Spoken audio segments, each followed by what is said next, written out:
Welcome back to the Black and Gold Report. We're now going to talk strength and conditioning with head coach Joey Hannett. Coach, welcome back to the show. Thank you. Thanks for having me. Coach Richardson just gave us an overview of spring football, but you play a significant role in getting the football players ready and maintaining their condition during the spring. What responsibilities do you and your staff have during spring football, and how much planning goes into getting ready for the off season in your department? Well, during the off season, as soon as the season's over, a lot of guys lose weight, lose a lot of strength. We start as soon as the season's over. We give them a Christmas workout. They go home. We're trying to put some mass back on the guys, get some weight back on, get stronger. And then we come back in January. We're going to have about 5 or 6 weeks straight where the only thing that we're doing is lifting 3 days a week, and then we're out on the field doing specific conditioning for each position. And our goals in season, out of season, the same thing. We're going to train. We're going to train hard. We're going to maximize the time that we have. We have an hour and a half. We have 45 minutes.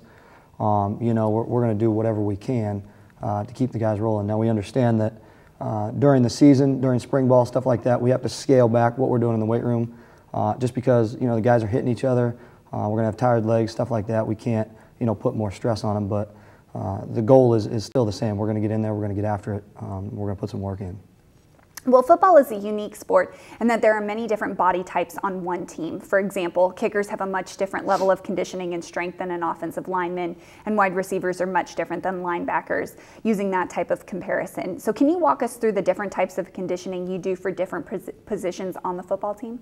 Yeah, sure. If you look at the game of football, you really need to break it down position by position because the offensive line, defensive linemen, they're not going to move near as much as the receivers, running backs, the skill players, DB, stuff like that.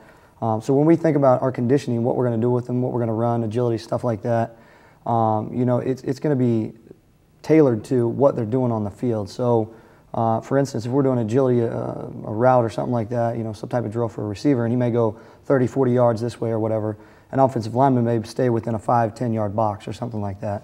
And one of the good things that I have here, I don't have a whole lot of staff, but when we come to the winter program, those 6 weeks, January through all the way up to spring ball, Tuesday and Thursday when we go out on the field, all the football coaches are there. So what we'll do is, we may run some sprints and stuff, do some agilities as a team, but then we'll break up with each coach. Where running backs will go with their coach, receivers go with their coach, offensive linemen, so they can do drills and stuff that's specific for their position. So it's really, I feel fortunate to have those coaches out there and helping us out. So it's really a lot better for the kids. We're not, just doing one thing. Well, what are some of the differences between the strength and conditioning program for football during its traditional fall season and its winter and spring seasons? Like I touched on at the beginning, nothing really changes. We're still going to do a lot of the same movements, stuff like that. The biggest thing that's going to change is during the season, during spring ball, the amount of time that they're going to be on the field, running, hitting each other. You're going to compete on Saturdays. You're going to be sore for a couple of days. You're going to be beat up. What I can do with them in the weight room, I obviously have to scale back, and we have to, look at what we're doing, monitor their bodies week by week. But what we're trying to do is we're trying to still get stronger. We're trying to still work, keep as much weight on as we can during the season, keep our bodies strong. The only thing that we're really going to change is how much we can push them throughout the season. Obviously, during the off season, we're ramping it up a lot more. Well, you start preparing summer workouts for each of UNC Pembroke's 16 varsity sports over the next month or so.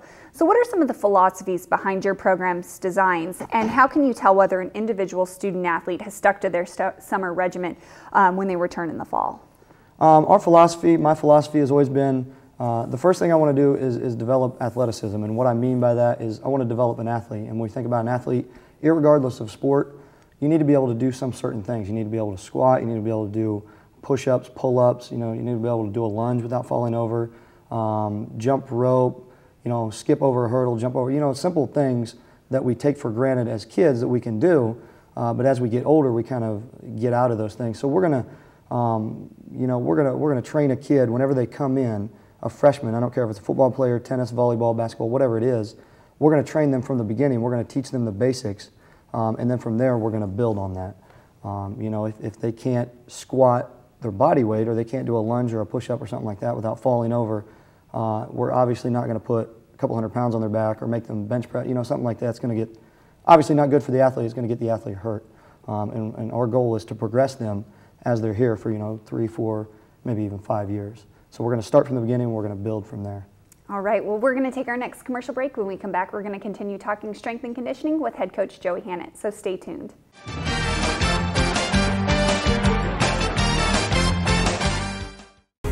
At the University of North Carolina at Pembroke, our student athletes find balance between their academic and athletic activities.